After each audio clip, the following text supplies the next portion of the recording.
Hi guys, welcome back. तो आज हम लोग चैप्टर नंबर 7 से स्टार्ट करेंगे, विच इज़ इक्विटी डेरिवेटिव्स का क्लीनिंग कॉर्पोरेशन वाला जो चैप्टर है। तो बेसिकली ये चैप्टर बहुत ज़्यादा थियोरिटिकल है, तो इसके अंदर ज़्यादा कुछ आपको थियोरिटिकली मिलेगा, तो आपको पढ़ना भी थियोरिटिकली है। बट मैं कुछ टर्म्स एंड कंडीशन को थोड़ा सा ईजी कर दूँगा आप लोगों के लिए, और पीपीटी बनाया है मैंने, so make sure to like and subscribe जो लोग भी न्यू देख रहे हो। और मैं डेफिनेटली मॉक टेस्ट भी प्रोवाइड करूँगा, तो हम लोग प्रैक्टिस करेंगे कि क्या क्या क्वेश्चन आ सकते हैं। चैप्टर 7, 8, 9, 10 ये जो भी चैप्टर्स है, इसके अंदर आपको ज़्यादातर कुछ नहीं मिलेगा। इसके अंदर आप ज़्यादातर थियोरिटिकल चैप्टर्स ही है, तो इसके अंदर ज़्यादा आपका वेटेज है नहीं, so you can even you won't thinks too much about that kind of chapter. आपको जस्ट मग अप करना है, दैट्स ऑल। और थोड़ा सा पढ़ना है, लॉजिकली समझना है। 2-3 ऐसे क्वेश्चन आते हैं, but let's see we can do that. तो चलो स्टार्ट करते हैं आज के इस वीडियो को। सबसे पहले बात करते हैं क्लीनिंग कॉर्पोरेशन। तो क्लीनिंग कॉर्पोरेशन से CC बोलते हैं शॉर्ट पे, ठीक है। क्लीनिंग कॉर्पोरेशन सिंपल है, जैसे लेट्स सपोज कि आज मैं डेरिवेटिव्स का FNO टेक करूँगा, मुझे फ्यूचर एंड ऑप्शन बाय करना है, ठीक है। एक तो मेरे पास बायर है और एक मेरे पास सेलर है। अब इसके मिडिल के अंदर जो टर्म्स एंड कंडीशन आ गया वो होगा मेरा क्लीनिंग कॉर्पोरेशन। अब क्लीनिंग मेंबर्स के अंदर क्या क्या चीज़ बेसिकली मैटर करता है। फर्स्ट होता है मैकेनिज्म, फिर होता है settlement, and then we have risk management operation. तो हम लोग सबसे पहले तो मैकेनिज्म को देखेंगे कि मार्केट के अंदर ट्रेंड कैसे चल रहा है, फिर we will understand the settlement price, मतलब सेटल करने का कोशिश करेंगे, उसको बारे में बात करूँगा। और बहुत ज़्यादा इंपॉर्टेंट जो फैक्टर आता है विच इज़ कॉल्ड रिस्क मैनेजमेंट, जिसके अंदर मैं अपने रिस्क को जो है रिस्क को रिड्यूस करने का कोशिश करूँगा। This is my first priority to be honest. अब बात करते हैं फंक्शन एंड एलिजिबिलिटी क्राइटेरिया के बारे में कि what are the function and eligibility criteria जो मैं कर सकता हूँ, इसके बारे में बात करता हूँ। So we have function and eligibility. तो इसके अंदर आता है मेरा लीगल काउंटरपार्टी एंड गारंटी, जिसके अंदर लिखा हुआ कि the cleaning corporation act as legal counterparty to FNOs trades and guarantee the financial statement. तो ज़्यादातर जो है फ्यूचर एंड जो ऑप्शन होता है, फ्यूचर एंड ऑप्शन के लिए एक काम होता है, और जो फाइनेंशियल स्टेटमेंट होते हैं, जैसे कि फाइनेंशियल स्टेटमेंट मतलब बैलेंस शीट हो जाए, इसको देखने का कोशिश करेगा। और फर्स्ट कोर एक्टिविटीज़ होगा clearing, settlement and risk management, मैंने आपको ऑलरेडी डिस्कस किया है। एक चीज़ जो बहुत आपको एग्जाम पे पूछते हैं लोग, मतलब नेटवर्क पूछते हैं कि जो क्लीनिंग कॉर्पोरेशन है या क्लीनिंग मेंबर्स का, आपको सेवी के अंदर एक क्लीनिंग मेंबर्स बनना है रजिस्टर्ड, तो क्या क्या चीज़ आपके पास होना चाहिए, what are the eligibility criteria to become a cleaning members.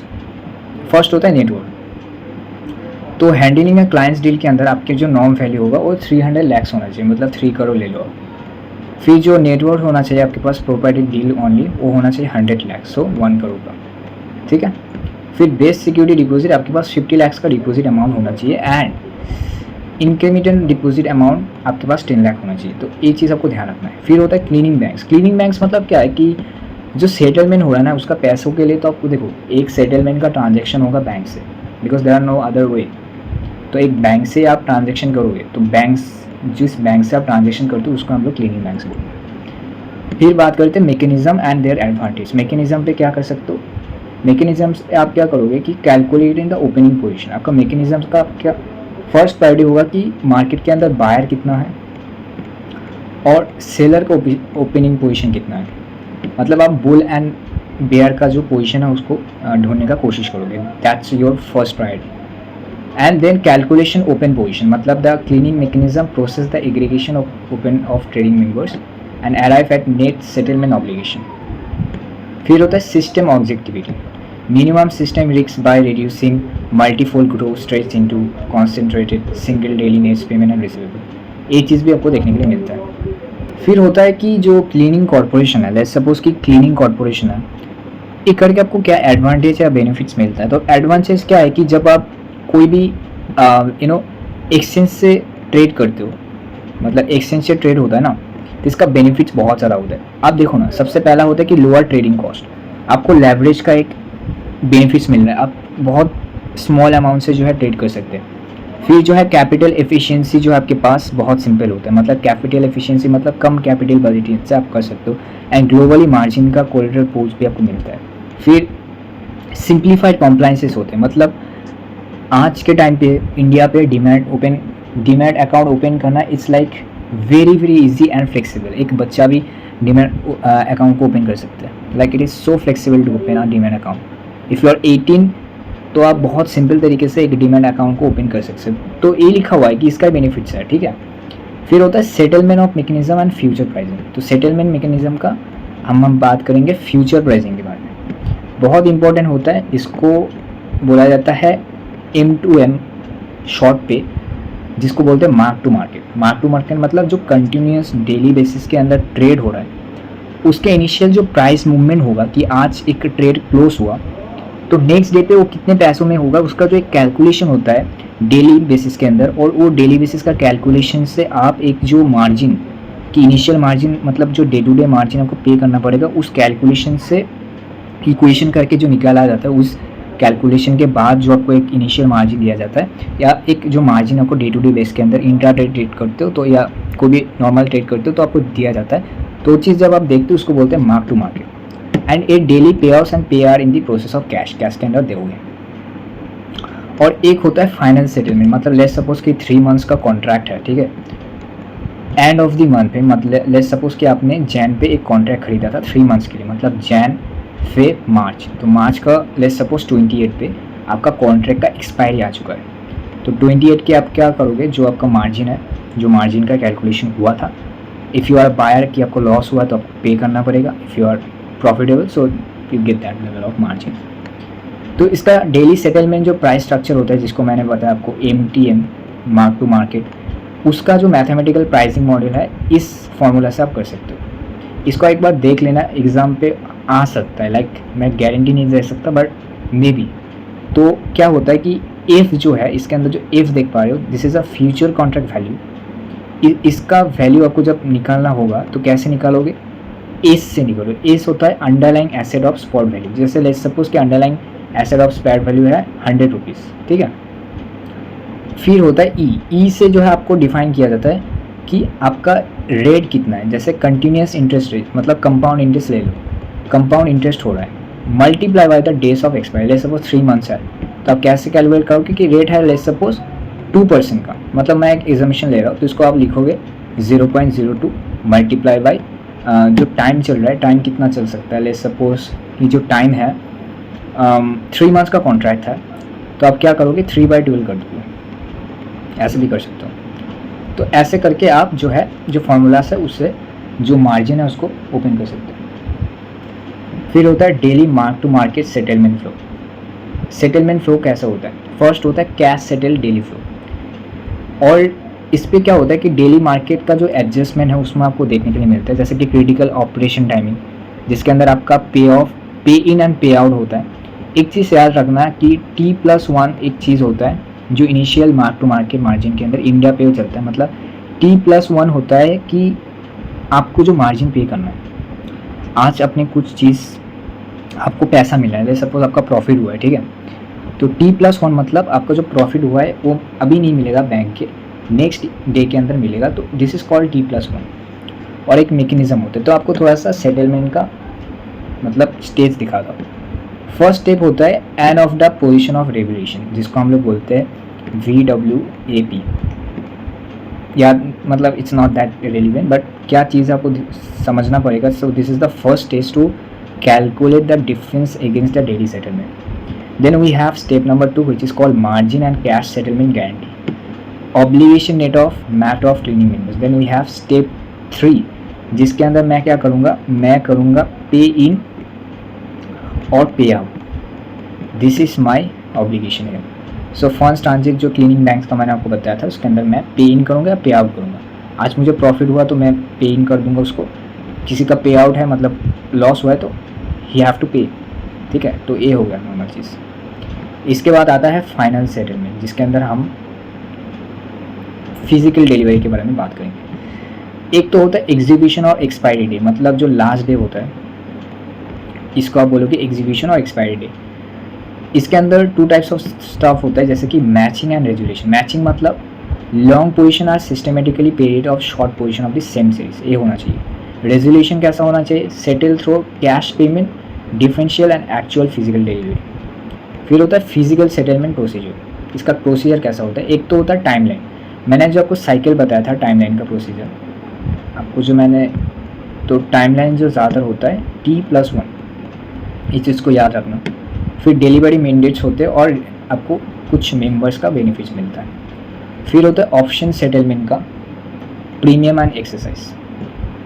अब ऑप्शन का भी सेटलमेंट होता है ना, तो ऑप्शन का सेटलमेंट कैसे होता है, एक तो होता है डेली प्रीमियम सेटलमेंट होता है, मतलब MTM ही बोल सकते हो, but it's a daily premium settlement, मतलब आज बाई करो सेल करो, इंट्राडे पे होता है चीज़। So it's a transaction code of option acquisitions. This process settle premium amount calculate from a newly executed option contract. इसके अंदर भी शेड्यूल आपको T+1 से मिलेगा। जो बायर होगा, मतलब जो होल्डर, मतलब बायर को होल्डर भी बोलते हैं हम लोग, तो जो बायर बा होल्डर होगा उसको premium amount he have to pay the premium, ये चीज़ ध्यान रखना, ठीक है। और जो सेलर होगा, मतलब मैं जो सेलर का बात कर रहा हूँ, ये जो सेलर है ही have to pay the, he will receive the premium, ये आपके पास माइंड पे होना चाहिए। फिर होता है फाइनल एक्सरसाइज सेटलमेंट, मतलब जो मैंने आपको बताया था 3 मंथ्स के बाद जो लास्ट डेट होता है उसके अंदर जो एक्सपायरी का सेटलमेंट होता है। टारगेट क्या होता है, टारगेट होता है ITM पे, मतलब इन दी मनी पे ऑप्शन का जो कॉन्ट्रैक्ट है उसको दिया जाता है। और OTM पे क्या होता है, out of the money and at the money के contract expiry is worthless, so settlement is not generated. अब आपको पता नहीं कि ITM क्या है, OTM क्या है, ATM क्या है, तो मैंने आपको ऑलरेडी ये तीनों चीज़ डिस्कस के, मतलब बहुत ज़्यादा डिटेल्स के साथ प्रीवियस वाले वीडियोस के अंदर मैंने डिस्कस किया है। So you should watch that before going for chapter number 7, नहीं तो आपके ऊपर से जाएगा कि ये क्या ही चीज़ है। टर्मोलॉजीज और इसका लॉजिकल बेस मैंने ऑलरेडी आपको प्रीवियस वीडियोस के अंदर मैंने ऑलरेडी आपको समझाने का कोशिश, मतलब I try my best to give you the every kind of experience and every kind of example to understand what is ITM, OTM and ATM. So I feel like it is easy and very flexible to understand. So आप उस चीज़ को देखना, फिर just ये video को continue करना। इसके बाद चलो नेक्स्ट चलते हैं हम लोग फाइनल सेटलमेंट का, इंडेक्स एंड स्टॉक ऑप्शन का। अब इंडेक्स को मैंने बताया था कि बकेट ऑफ स्टॉक्स या कोई इंडस्ट्री का एक स्पेसिफाइड इंडाइसिस है।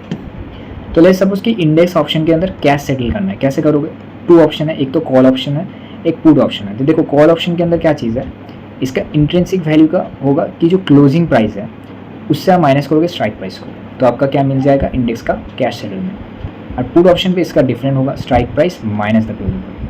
अगेन इसका जो सेटलमेंट है ये T+1। आप ध्यान रखना, इसका क्वेश्चन आते हैं कि इंडिया के अंदर जो सेटलमेंट डे होता है कितना होता है। आपको ऐसे एग्जाम पे क्वेश्चन आएगा T+2, T+4, T+0 भी देगा कभी कभी, और एक होगा T+1। So this is the correct answer. फिर होता है स्टॉक ऑप्शन, मतलब आप इंडिविजुअली एक इंडेक्स नहीं खरीद रहे हो, आप जस्ट एक इंडिविजुअली स्टॉक को परचेज कर रहे हो। लेट्स सपोज कि मैंने TCS का स्टॉक खरीद लिया, मैंने रिलायंस का स्टॉक खरीद लिया, फॉर बिग एग्जाम्पल दे रहा हूँ। So at that point you would go for that level of stock, like settle by physical delivery. Stock का ऑप्शन डिज़ाइन कैसा हो देखोगे, and usually it's happen to European style, जो कॉन्ट्रैक्ट का ख़त्म होने से पहले आप एक्सरसाइज नहीं कर सकते, मतलब कॉन्ट्रैक्ट का साइकिल है 3 मंथ्स, तो 3 मंथ्स का बाद ही आप उस चीज़ को एक्सरसाइज कर सकते हो, and it is usually available in European option, ठीक है। जो अमेरिकन ऑप्शन है इसके अंदर नहीं होता। और इंडिया बोलो या कोई एशियन कंट्रीज है, any kind of countries, they are following the European method. Then we have physical settlement which is a obligation model. Obligation model क्या बोलते हैं, जो ITM का कॉल होता है इसके अंदर जो लॉन्ग पोजीशन है, जिसके अंदर बाय हम लोग क्या करते हैं, we are buying a share and this is a receivable position. और जो शॉर्ट पोजीशन होता है उसका होगा different, sell a share and this is a delivery position. Put के अंदर इतना ऑपोजिट होता है, सेल करेंगे लॉन्ग पोजीशन के अंदर एंड शॉर्ट पोजीशन के अंदर हम लोग बाय करेंगे रिसीवेबल। एक एग्जांपल है, आई don't think so like it's a relevant stuff, but एक बार देख लेना, बट आप देख सकते हो, थोड़ा सा मैं आपको टाइम दे रहा हूँ, एक बार देख लो या स्क्रीनशॉट ले लो। हम लोग बढ़ते नेक्स्ट। फिर होता है शॉर्ट ITM ऑप्शन, जिसको बोलते हैं नेट सेटलमेंट। देखो कुछ ट्रीटमेंट होते हैं। ट्रीटमेंट क्या होता है कि if you are go for any kind of short ITM position, तो इसके अंदर कुछ होता है जैसे कि short position in the money option are assigned physical delivery और payment obligation. Seller do not control whether it's option in exercise. तो short ITM call option apply to delivery the sell the underlying share at the option strike price. and short ITM put option oblige the IPSET delivery the underlying share at the option strike price. So this is the difference between that level of software. And then we have net settlement mechanism. That net settlement system automatically cross nets obligation across the both cash equity and the derivatives F&O segment. ठीक है, ये एक जो segment है वो कर देते हैं. और सिस्टमेटिक बेनिफिट्स आपको क्या मिलता है, एक तो रिस्क का रिडक्शन होता है, मतलब आपका रिस्क का मतलब तो थोड़ा सा हेज कर सकते हो आप बेसिकली. एंड जो है ऑपरेशनल एफिशिएंसी आपको देखने के लिए मिलता है. Operation efficiency is very important, right. तो वो चीज़ जो आपको देखने के लिए मिलता है एक नेट सेटलमेंट पे, तो it is a very great process to be honest. Like I don't think so it's like a bad thing. ठीक है, चलो नेक्स्ट पढ़ते हैं हम लोग. Now we will talk about risk management and span margin. तो स्पैन का full form होता है standard portfolio, sorry for the spelling but analysis risk system.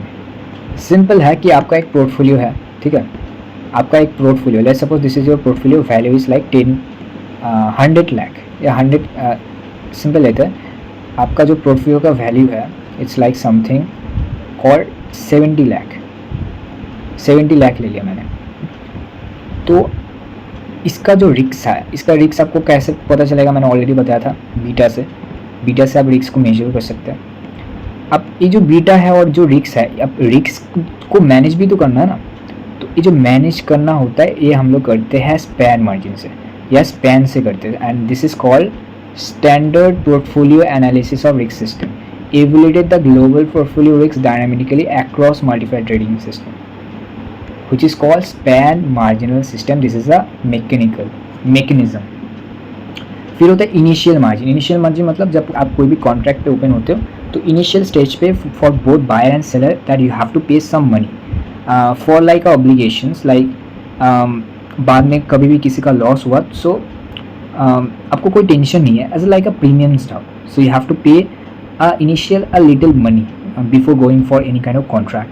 So this is called initial margin.